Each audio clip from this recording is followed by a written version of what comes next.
Good morning dear students. Chapter number 14 oscillation. हमने last lecture में examples देखे थे। Example number 14.1 to 14.7। Now today we have start 14.8 examples. A 5 kg collars is attached to a spring of spring constant 500 Newton per meter. It slide without friction. It slide without friction. It slides without friction over a horizontal rod. The collar is displaced from its equilibrium position by 10 centimeter and released it. So calculate the time period, maximum speed and maximum acceleration of the collar. So here spring constant K is equal to 500 Newton per meter. Mass of collar is given 5 kg and amplitude is 10 centimeter, means 0.1 meter. The period of oscillation of collar attached at the end of spring is T is equal to 2 pi root of m by k. We know that T is equal to 2 pi root of m by k. M and k is given. Value substitute करो तो आपको time period की value मिलेगी 0.63 seconds. Okay, अब हमको find करना है maximum speed. तो वेलोसिटी का formula v is equal to A omega sine omega T plus five. A omega sine omega T plus, अब ये फॉर्मूला कैसे आ रहा है? तो y is equal to main equation है A cos omega T plus five, omega T plus five. फिर इसका हमें डिफरेंशिएशन करें तो कॉस का derivation sine, omega T plus five का डेरिवेशन ओमेगा, तो आपको v is equal to A omega sine omega T plus five मिलेगा। बट वेलोसिटी मैक्सिमम यानी प्लस और माइनस वन, तो sine omega T plus five is equal to minus one. So v max is equal to omega a, या फिर आप directly भी लिख सकते हो कि वी मैक्स का फॉर्मूला क्या है? Omega A. Omega is equal to root of k by m. ये हमने डिराइव किया था स्कूल के अंदर। तो k is equal to 500, mass is 5 kg, amplitude is 0.1। So maximum velocity is v max is equal to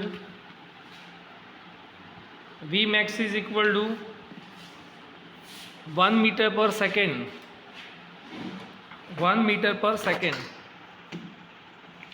A maximum is equal to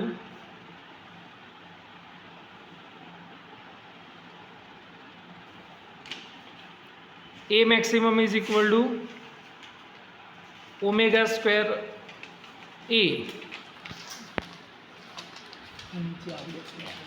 A maximum is equal to omega square a, but omega is equal to root of k by m. k is equal to 500 divided by 5, a is equal to amplitude 0.1, तो आपको maximum acceleration मिलेगा 10 metre per second square.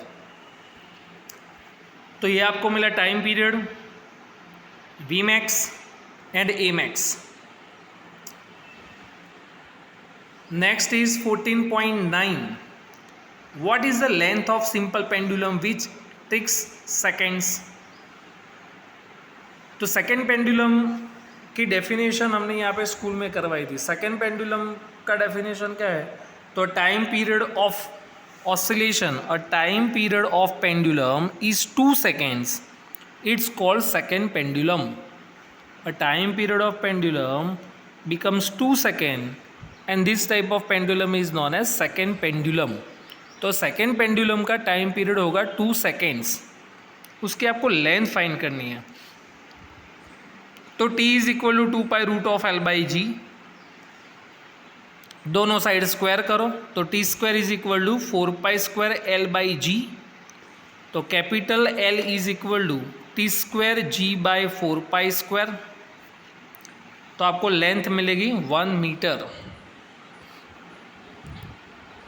Next is 14.10 For the damped oscillator, the mass m of the block is 200 gram. K is equal to 90 Newton per meter and the damping constant B is 40 gram per second.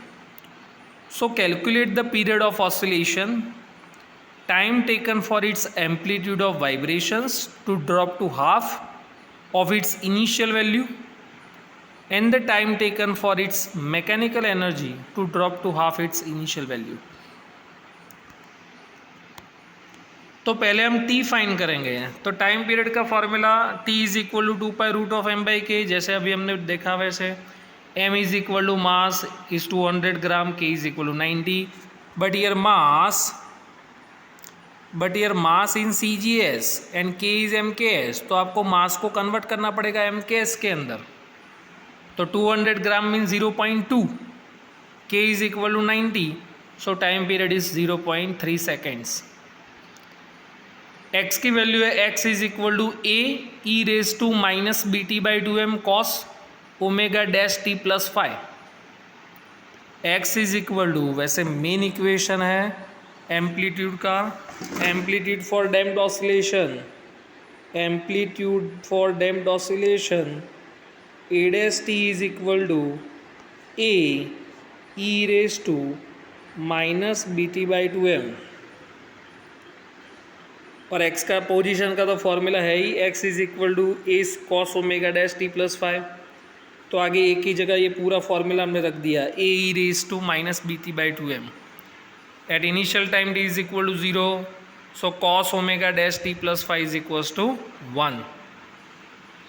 तो x is equal to, यहाँ पे question में क्या लिखा है, amplitude of vibrations, amplitude of vibration becomes half of its initial value, becomes half of its initial value. तो यहाँ पे x की जगह लिखना है a by 2, a e raise to minus b t half by 2m. फिर यहाँ पे हो जाएगा amplitude, amplitude A cut 1 by 2, दोनों को रेसिप्रोकल करो तो 1 बाई 2 का 2 हो जाएगा, यहाँ पे माइनस का प्लस. दोनों साइड हम ln ले लें तो ln base E2, ln base E2. अब ये ln के रूल्स याद रखना कि ln को अगर हम लॉग में कन्वर्ट करें तो ln base E2 is equal to 2.303 log base 10(2). तो ln को लॉग में कन्वर्ट करने के लिए 2.303 से आपको मल्टीप्लाई करना पड़ेगा. तो ln को अब log 2 की वैल्यू 2.303 इंटू 2 का लॉग होगा 0.3010, और ये दोनों का आप मल्टीप्लिकेशन करोगे तो आपको मिलेगा 0.693.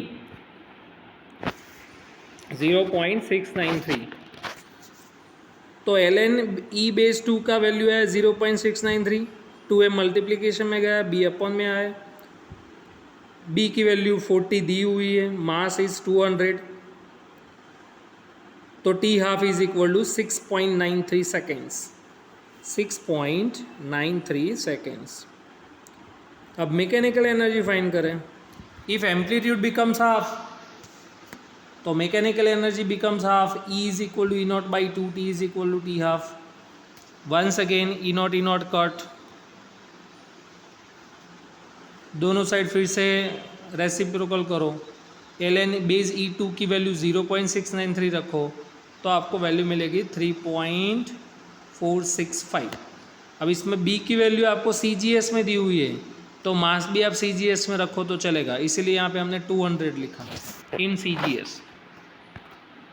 तो ये था 14.10 most important sum. Next is okay, examples complete हुए. अब नेक्स्ट लेक्चर के अंदर हम एक्सरसाइज के सम्स देखेंगे. एक्सरसाइज के अंदर अगर हम काफ़ी सारे सम्स देख चुके हैं यहाँ पे टेक्स्ट ब्लैक बोर्ड पे, बाकी जो बचा है वो हम यहाँ पे नेक्स्ट लेक्चर में कर देंगे। तो इलेस्ट्रेशन एग्जाम्पल्स एंड थियरी, ये दोनों पोर्शन कंप्लीट हुए 14 चैप्टर के। अब एक्सरसाइज के थोड़े सम हम नेक्स्ट लेक्चर में करवाएंगे।